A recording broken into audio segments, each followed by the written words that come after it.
good morning from Warsaw, and hello, whatever time of day it happens to be, wherever you happen to be watching this.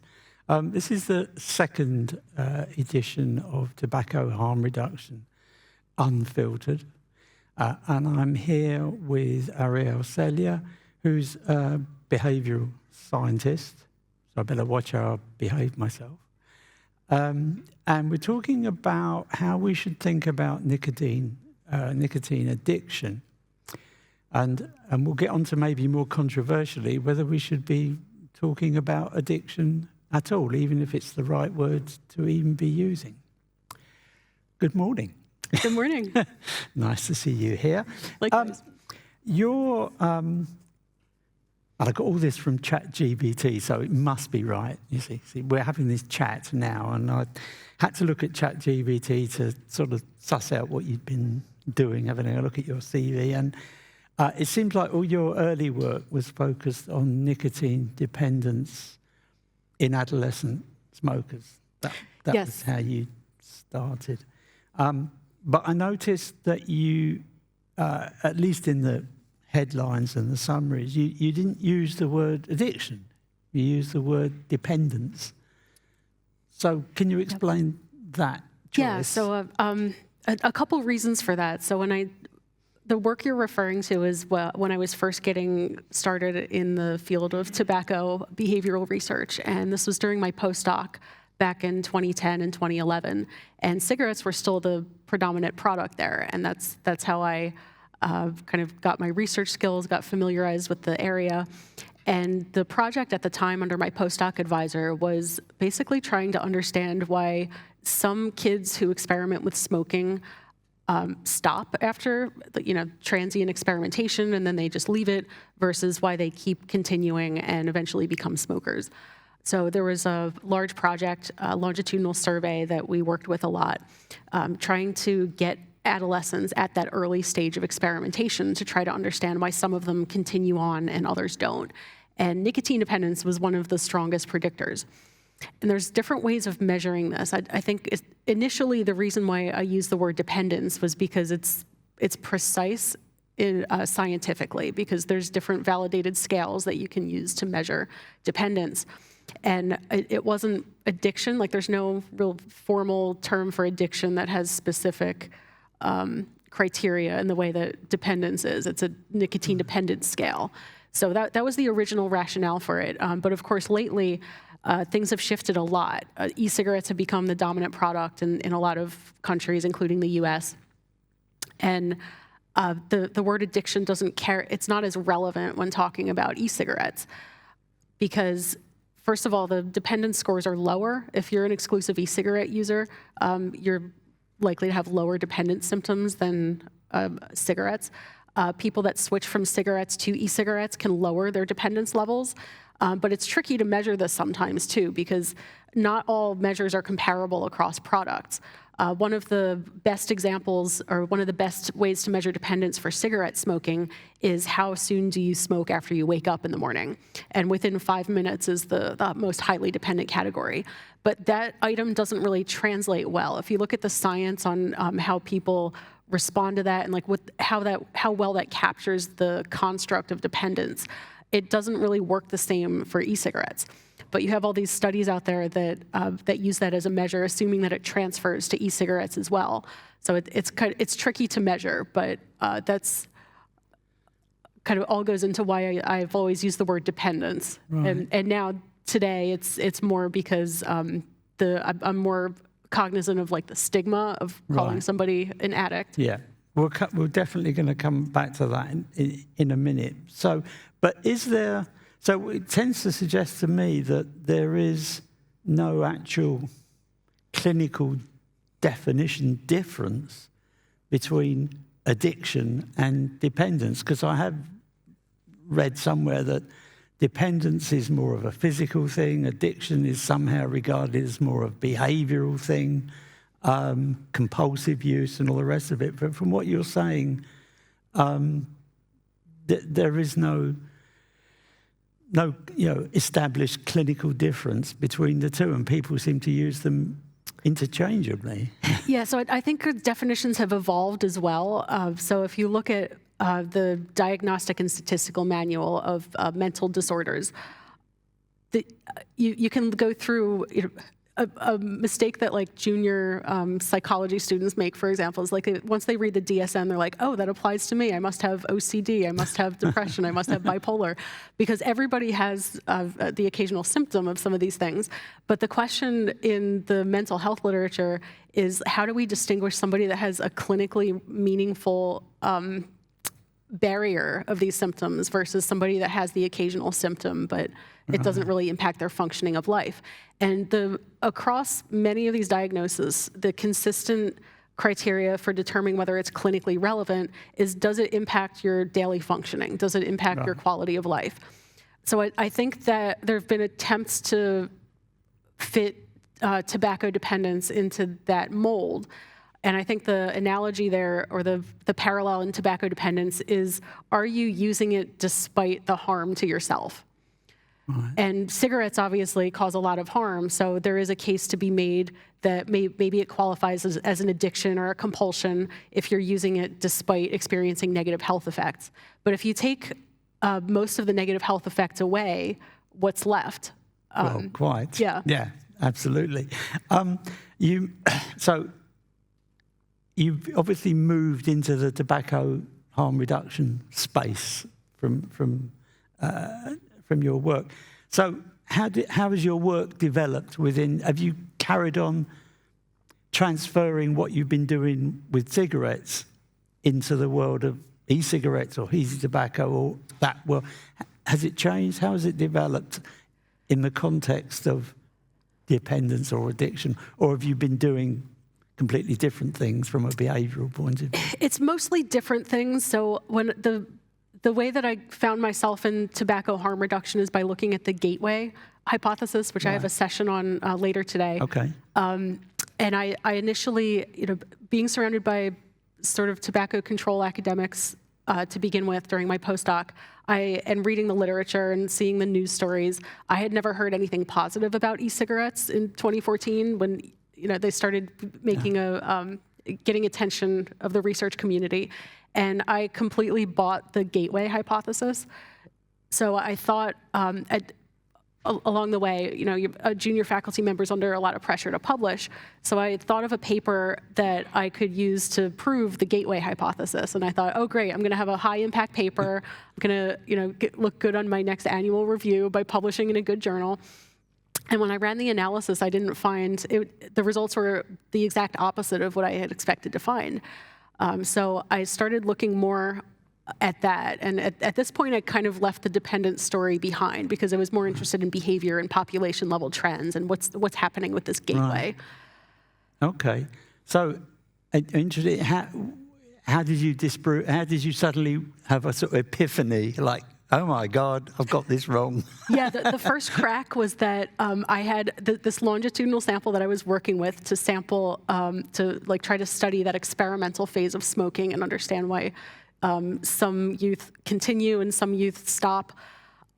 It was a great longitudinal study, multi-year time points, and my goal for this paper that ended up being like the first crack in my worldview was that I heard about the gateway, I believed in the gateway, but I was seeing assumptions being made about it that didn't have specific studies backing them up. So for example, the idea that the gateway happens through nicotine dependence. So if a kid starts using e-cigarettes, develops dependence, then that motivates them to start smoking. So it was about the mechanism through nicotine dependence that I wanted to prove. And what I found in this analysis was that prior nicotine dependence and prior smoking affected e-cigarette use, but not vice versa. Like e-cigarette use was not associated with later dependence, and it was not associated with later cigarette smoking. Like in other words, like I couldn't prove causality, but what my results were showing was that e-cigarette was more likely to be an effect of prior smoking and the nicotine dependence from prior smoking than a cause of smoking in the future. Right, okay.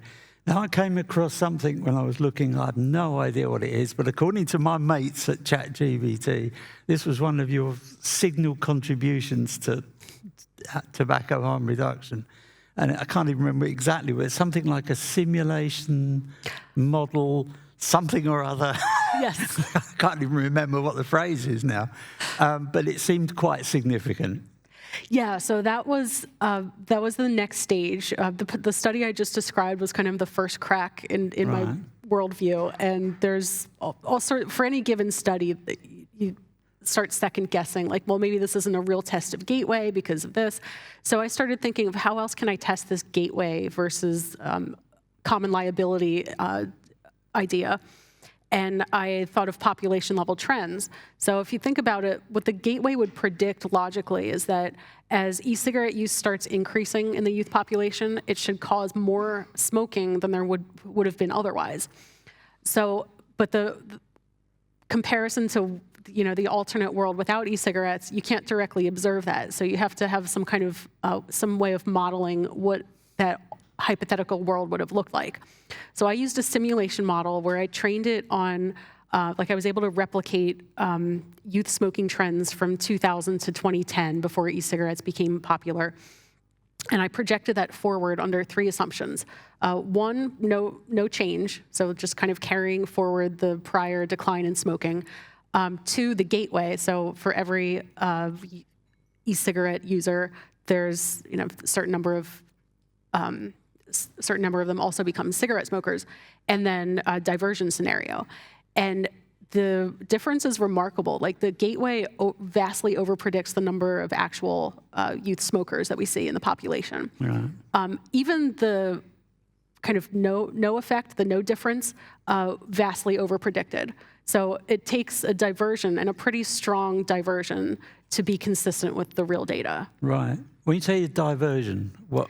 So yeah, sorry. So what I mean by that is e-cigarette use might be preventing them from ever starting cigarette smoking. Oh, okay. Oh, right. Okay. Gateway I find fascinating in this context, because the original gateway theory happened in the 1950s around drugs. Mm-hmm. And the idea perpetuated by an early version of the American DEA was that, the original idea was cannabis drives you mad, right? Reefer madness and all of that. And then they realized it didn't. So they had to come up with something else to keep the congressional funding going. So they said, okay, all right, well, it doesn't drive you mad, but once you start smoking on cannabis, you need something stronger. You need something more powerful, and so therefore you'll gravitate onto heroin in that case.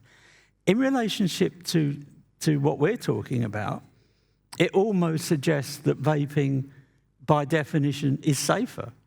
Because if you start with vaping and then you move on to smoking, on the gateway theory, it's an escalation. So vaping is, by that's a really good point, safer. because you're right, the gateway, when people express their gateway concerns, like, if their main example of what's bad about vaping is that it leads to smoking, that implicitly recognizes that smoking is a lot more harmful. Indeed, indeed. Just getting back to this idea of addiction, we had a conversation yesterday about the Latin root of the word, and the Latin root of addiction, I can pronounce this right, is addictere. I got it wrong, didn't I? I wrote it down. Addicere in Latin, which means enslaved, okay? And the original idea was that if you owed somebody a debt, money, for example, in Roman society, you'd have to go and work for them as a servant or a slave in order to work off the debt. And over time, that became the idea that, if you were addicted to something, you become enslaved to whatever. And by the time you get to the 19th century, then you're talking about opium, morphine, and all the rest of it.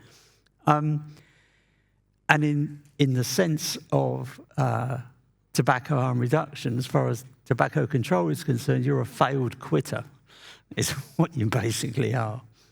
But I suppose, and we talked about the stigmatizing effect of a word like addiction. The trouble is that in the public narrative, talk about addiction, people think about the worst consequences of the most serious drug use that they see.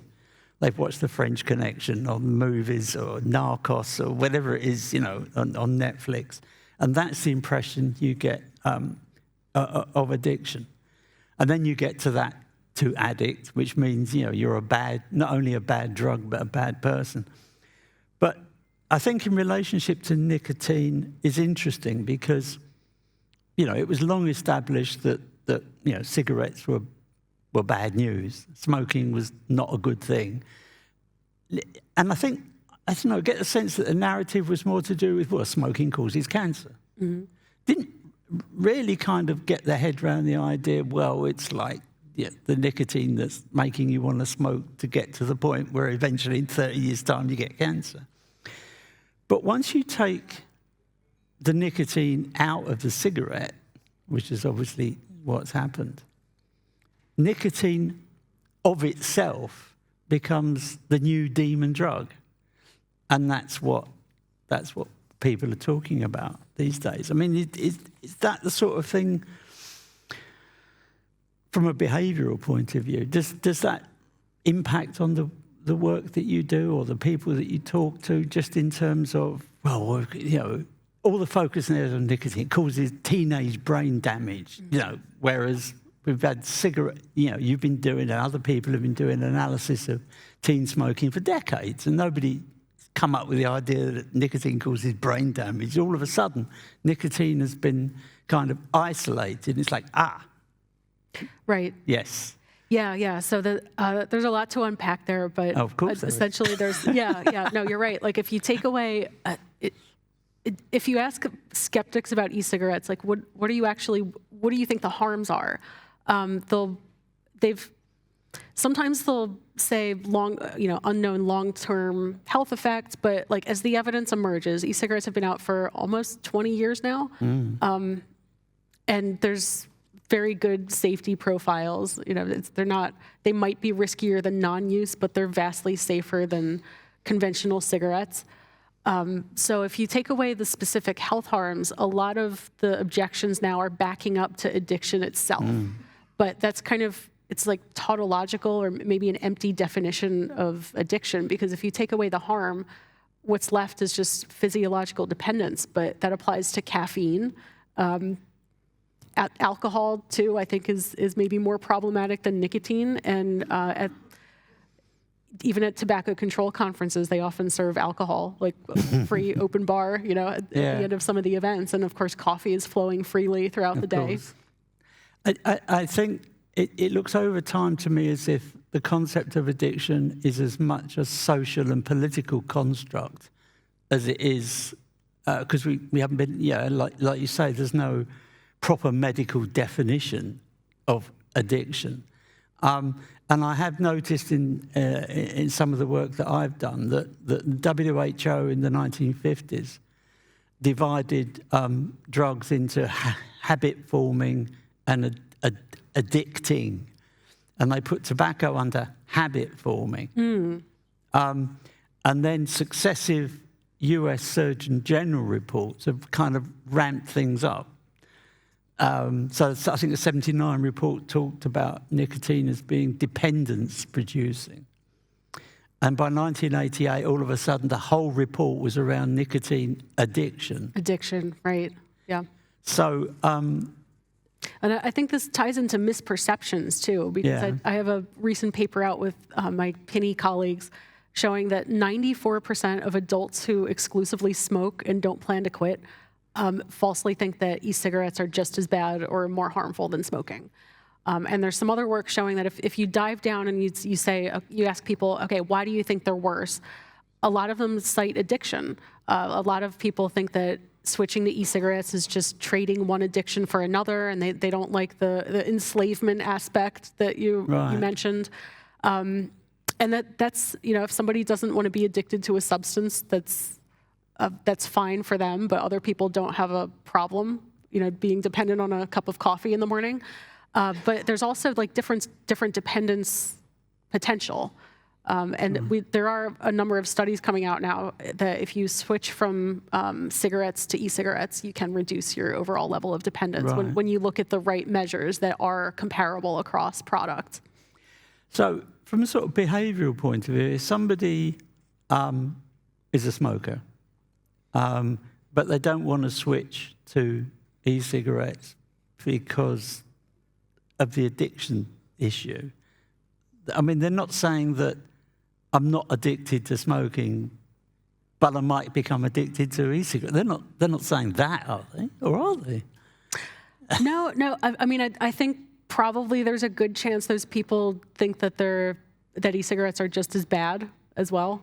So the health issues tie into that too. But the addiction itself bothers some people. And maybe that's because of they haven't bought into the idea that the whole point about an e-cigarette is that you're not setting fire to anything. There's no combustion there. So therefore all the smoke nasties, you're not going to be inhaled. That hasn't registered. Yeah, I don't know if they understand that, because you still see academic papers and news articles referring to e-cigarette smoking. So that, that kind of language conflates and perpetuates the misperceptions.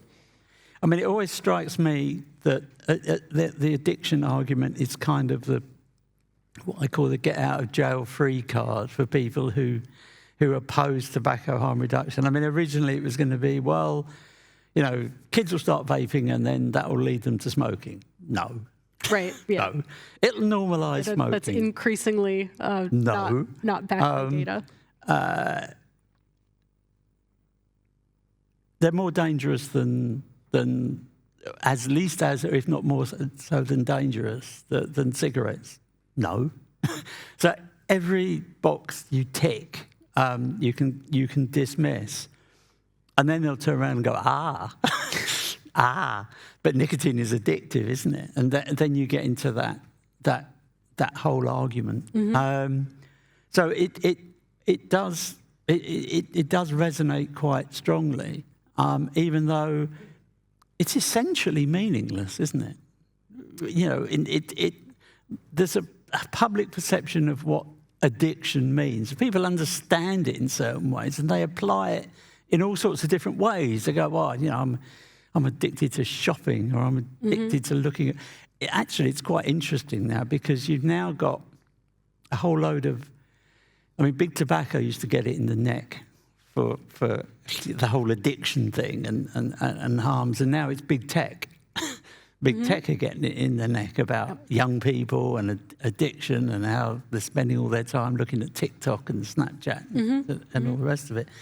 So addiction has kind of taken on a new dimension, really, in the public narrative. I think the definitions have really evolved. I remember when I took my first psychology course, and we discussed the difference between addiction and physiological dependence. And the reason I was trying to understand in this class why caffeine wasn't considered an addiction. And the answer was that at the time that it's only a physiological dependence. It doesn't have the psychological component of addiction.